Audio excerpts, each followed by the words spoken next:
భారతీయ channel కి స్వాగతం. జై శ్రీరామ్. ఆరిఫ్ మహమ్మద్ ఖాన్ గారి గురించి విన్నారా? ఆయన ప్రస్తుతం గవర్నర్ ఆఫ్ కేరళ అండి.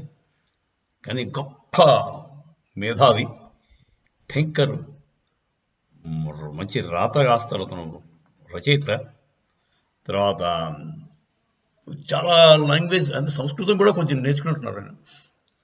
బేసిక్గా అతను ధర్మం గురించి, హిందూ ధర్మం ముస్లిం ధర్మం పనికిరాని మాట అండి. ఇది హిందూ ధర్మం ముస్లిం ధర్మం కాదండి, ఇవి మతాలు. ఇవి మతాలకి ధర్మానికి చాలా తేడా ఉంది.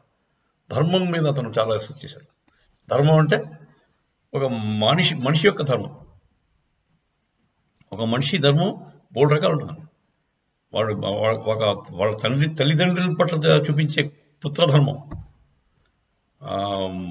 భార్య భర్తల మధ్యలో భర్త కింద ఉండాలంటే భార్య పట్ల ఉండవలసిన ధర్మం, పిల్లల పట్ల ఉండవలసిన ధర్మం. ఆ ధర్మం అనేది ఒక మనిషికే వాడు చేసే పనులు బట్టి మారిపోతాడు, రోల్ బట్టి. ఇప్పుడు రాజు ఉంటాడు, రాజధర్మం ఉంటుంది. అదే ఒక దొంగ ఉంటాడు, వాడికి ధర్మం ఉంటుంది, చోర ధర్మం.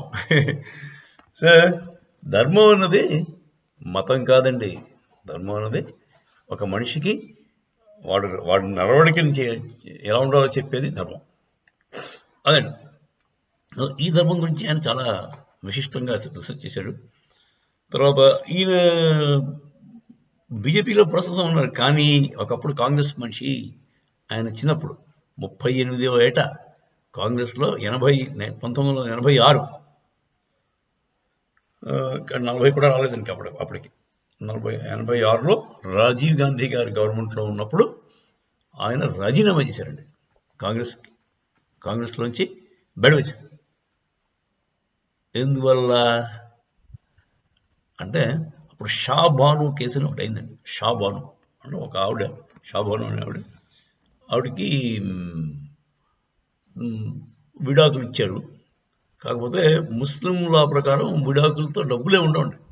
ఆవిడ పాటలు ఆవిడ పడాల్సిందే. అంటే ఆవిడ బతుకు తెరువుకి ఏ భరణం ఇవ్వరు. ముందు దాంట్లో భరణం ఏదో అంటారు కదా, అది ఇవ్వరు. దాంతో ఆవిడ కోర్టుకి వెళ్తే సుప్రీంకోర్టులో తీర్పిచ్చారు. ఆవిడ ఫేవరబుల్గా ఇచ్చారు. ఏమనంటే ఆవిడకి న్యాయంగా ఇంత ఇవ్వాలి చెప్పారు. పిల్లల పోషణకి, దానికి ఆవిడ పోషణకి ఇచ్చి. కాకపోతే అది ముస్లిం పెద్దలకి నచ్చలేదు. ఇది మా లాలో లేదన్నాడు. ఇది మా ముస్లిం లా బోర్డులో ఇలాంటివి లేవు, మా లా ప్రకారం మేము పోతాం అని చెప్పి వాళ్ళు కొంచెం గొడవ పెట్టారు బాగా. వాళ్ళని అపీస్ చేయడానికి రాజీవ్ గాంధీ గారు అప్పుడు ఒక గవర్నమెంట్ అంటే వాళ్ళ గవర్నమెంట్ కదా, ఒక బిల్ పాస్ చేశారు. లా మార్చేయచ్చు కదా బిల్. ఇప్పుడు వీళ్ళందరినీ లా మేకర్స్ అంటారు. ఎమ్మెల్యేలు, ఎంపీలు అంతా కూడా లా మేకర్స్. అంటే కోర్టు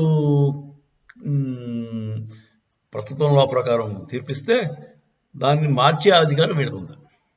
సో షాబాను కేసులో ఏమైందంటే, కోర్టు తీర్పిచ్చిన పార్లమెంటు బిల్లు పాస్ చేసి ముస్లిం లా బోర్డే కరెక్ట్ అని చెప్పేసి షాబానుకి అన్యాయం చేశారు.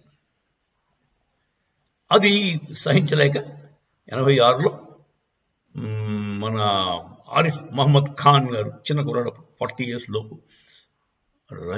రాజీనామా చేశాడు కాంగ్రెస్ పార్టీ. బయట వచ్చాడు. దాంతో చాలామంది ఫీల్ అయ్యారు. అంటే రాజీవ్ గాంధీ కూడా పాపం అడిగాడు, ఏంటండి ఇలాగ మీకు చిన్న వయసు కదా, మీకు చాలా ఫ్యూచర్ ఉంది మా పార్టీలో, మీరు ఉండండి చెప్పాడు. అప్పుడు పివి నరసింహారావు గారు కూడా పాపం ఓ మాట చెప్పారు. వాళ్ళు బురదలో ఉందాం అనుకుంటున్నారు, వాళ్ళు ఇష్టం కొద్దీ బురదలో ఉందాం అనుకుంటున్నారు, వాళ్ళని వదిలే, నీకు వాళ్ళ కోసం ఎందుకు నువ్వు ఇలాగా త్యాగం చేస్తావు, నీకు మంచి ఫ్యూచర్ ఉంది కదా అని చెప్పి ఒక మాట. అంటే ముస్లిం సామాజిక వర్గం వాళ్ళ కర్మకి వాళ్ళు వదిలేద్దాం, వాళ్ళ స్వచ్ఛందంగా గొడవలోనే అలా కూరుకుపోయి ఉందాం అనుకుంటున్నారు, పైకి రాదలుచుకోవట్లేదు వాళ్ళు, దే ఆర్ అగెయిన్స్ట్ డెవలప్మెంట్ అని పివి నరసింహ గారు ఆ మాట ఆ మాటకి దానికి పెద్ద పెద్ద వ్యాఖ్యలు అంటే ముస్లింలకి వ్యతిరేకం పివి గారు ఏదో చెప్పారు. ఆయన చెప్పింది కరెక్టే పాపం. ఇతను కూడా అదే అన్నాడు, నన్నేదో మభ్యపెట్టి పాపం బతిమాలకు వెనక్కి తెచ్చామని ఆ మాట అన్నారు తప్ప పివి నరసింహ గారు చాలా మంచి ఆయన చెప్పి ఆరిఫ్ మహమ్మద్ ఖాన్ కూడా అందరికీ చెప్పాడు. సరే, ఇదండి 86లో జరిగిన ఘట్టం. ఆరిఫ్ మహమ్మద్ గారు అప్పుడు బయటకు వచ్చాడు. అప్పటి నుంచి అప్పుడు ఇంకా బీజేపీ లేదు, 2 సీట్లు ఉన్నట్టున్నాయి. ఇప్పుడు మెల్లిగా బీజేపీలో మెల్లిగా చేరారు. వీళ్ళ సిద్ధాంతాలు అతనికి నచ్చాయి. చేరి అలా మెల్లిగా అతను చాలా పదవులు పోషించారు. ఫైనల్గా గవర్నర్ ఆఫ్ కేరళ. మీకు ఈ మధ్య గ్యాప్ ఉందన్నది, ఒక ఎస్ఎఫ్ఐ వాళ్ళు, స్టూడెంట్స్ ఫెడరేషన్ ఆఫ్ ఇండియా వాళ్ళు ఈయన కార్ మీద అటాక్ ఇచ్చారు తిరువనంతపురం. గవర్నర్ గారి కార్ మీదకి ప్లకార్డులో పట్టుకుని మీద వెళ్ళిపోయారు. ఆయన ఎయిర్పోర్ట్కి వస్తుండగా.